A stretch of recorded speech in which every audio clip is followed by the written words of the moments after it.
Om Swastiastu. Oke, itu anak-anakku kelas 11. Pada kesempatan kali ini kita lanjutkan materi terkait dengan hubungan internasional.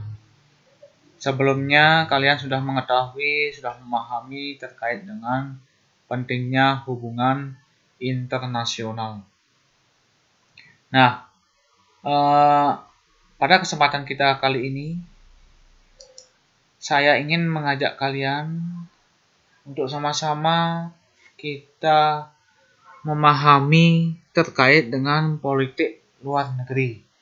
Kita akan khususkan pembahasan kita pada kesempatan kali ini dengan pembahasan tentang politik luar negeri bebas aktif, yaitu politik luar negeri yang dianut oleh bangsa kita. Nah, sebelum kita ke politik luar negeri bebas aktif, kita akan memahami apa sih itu politik luar negeri. Politik luar negeri adalah suatu kebijaksanaan negara dalam mengendalikan hubungan luar negeri. Suatu kebijaksanaan. Nah, lalu apakah fungsi dari politik luar negeri tersebut? Nah, yang pertama itu sebagai penyambung kehendak nasional ke dalam dunia internasional. Kita mempunyai sebuah tujuan, kita mempunyai sebuah kehendak, yaitu ikut melaksanakan ketertiban dunia yang berdasarkan kemerdekaan, perdamaian abadi, dan keadilan sosial. Nah, kita punya itu. Politik luar negeri inilah yang akan menyambungkan kehendak kita tersebut ke dalam dunia internasional. Pembela dan pengabdi kepentingan nasional. Seperti yang kita sudah bahas bahwa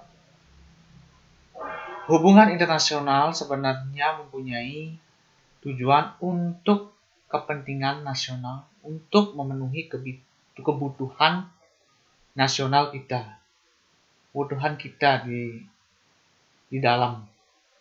Nah, politik luar negeri inilah yang nanti akan menjadi pembelanya, yang akan menjalankan kepentingan kita tersebut, kebutuhan kita tersebut.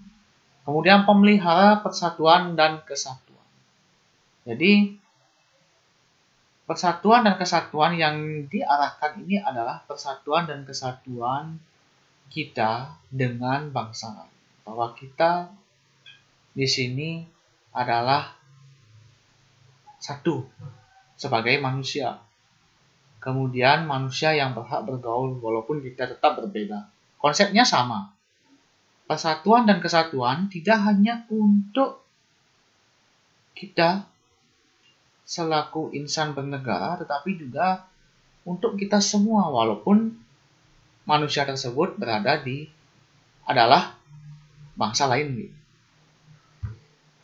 Oke, sampai di sana bisa kalian pahami. Kita lanjutkan kembali terkait dengan politik luar negeri Indonesia. Nah, kalian bisa lihat tadi sudah saya bacakan alinea keempat ya. Sebenarnya politik luar negeri kita mempunyai corak tertentu kalau kita amati melalui alinea keempat Undang-Undang Dasar 1945. Pembukaan Undang-Undang Dasar 1945. Nah, jika kita cermati alinea keempat tersebut, kita akan menemukan titik yang dimana cara kita melakukan hubungan luar negeri itu adalah dengan cara bebas dan aktif. Mari kita lihat sekarang apa sih makna dari bebas aktif tersebut. Bebas. Nah, ini sifat politiknya. Bebas artinya bebas menentukan kebijakan, bebas memilih kita dalam menentukan arah hubungan kita dengan bangsa lain. Kemudian aktif, menjaga perdamaian. Aktif, kita bebas memilih, kita juga aktif dalam menjaga perdamaian. Dan nanti kita bisa tarik bahwa bebas aktif ini kita sebenarnya netral. Kita tidak memihak siapapun, tetapi kita ikut aktif dalam menjaga perdamaian dunia. Saya contohkan pada zaman gerakan non-blok ya, yang dimana dunia ini dibagi menjadi blok timur dan blok barat, negara-negara blok timur dan negara-negara blok barat. Kita itu sebenarnya tidak memihak baik blok barat, blok timur pada waktu itu. Dasarnya apa? Ya dasarnya karena kita menerapkan yang namanya politik bebas aktif. Kita menentang yang namanya penjajahan, tapi kita tidak ikut untuk terlibat dalam perang tersebut. Oke, kita ke landasan ya. Landasan ideal, itu dasar sekali adalah Pancasila. Landasan dari politik bebas aktif. Kemudian ada landasan konstitusional, yaitu Konstitusi Negara Undang-Undang Dasar Negara Republik Indonesia tahun 1945. Terus bagaimana landasan kita dalam melaksanakan politik luar negeri? Itu ada di tab MPRS nomor 12 garing MPRS 1966 tentang garis besar haluan negara. Jadi sudah ini dasarnya, landasannya dalam kita melakukan politik luar negeri bebas aktif. Oke, kita tujuan. Kita menginjak ke tujuan politik luar negeri bebas aktif. Yang pertama, mempertahankan kemerdekaan bangsa dan menjaga keselamatan negara. Jelas. Tujuan pertama kita pasti untuk mempertahankan diri kita dulu. Biasa. Kita dulu, kemudian begini ya. Jika kita tidak melakukan hubungan dengan berlandaskan bebas aktif ini, artinya kita berada di titik tengah, yaitu netral. Jika kita tidak lakukan itu, jelas ini akan membahayakan kemerdekaan bangsa kita. Kita memihak, misalkan, anggap perang yang sekarang terjadi antara bangsa Barat, Amerika, itu yang sering mencampuri urusan negara Timur Tengah. Kita ikut untuk membela Timur Tengah, jelas akan mempertahankan membahayakan kemerdekaan bangsa kita.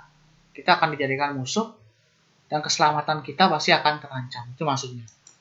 Kemudian memperoleh barang-barang yang diperlukan dari luar untuk memperbesar kemakmuran. Handphone yang kalian pegang rata-rata itu dari luar negeri. Ya, rata-rata itu. Jadi dengan adanya kebijakan ini, bebas aktif ini, barang-barang itu kita bisa pegang sampai sekarang. Kemudian meningkatkan perdamaian internasional, damai. Ya, kita tidak punya musuh. Jadi dengan bebas aktif ini sangat diharapkan dan dapat dipastikan bahwa perdamaian secara internasional bisa terwujud. Kemudian meningkatkan persaudaraan segala bangsa sebagai pelaksanaan cita-cita tersimpul dalam Pancasila dan falsafah negara kita. Ini yang menjadi tujuan. Oke, anak-anakku. Nah, ini saya akan berikan tugas project. Dan waktunya itu 2 minggu. Ya. Gambarkan materi kita hari ini dengan membuat peta konsep. Kalian bisa cari contoh peta konsep itu di Google ya, gambarnya seperti apa. Atau sering disebut dengan mind mapping. Kreasikan gambar, artinya gambaran kalian tidak harus seperti peta konsep mungkin yang sering saya jelaskan di dalam papan tulis yang ada di dalam PowerPoint. Kalian bisa membuatnya itu boleh dengan media, misalkan kalian menggambar pohon, bangunan, atau gambar yang lain, yang di dalam gambar tersebut menjelaskan tentang materi kita hari ini.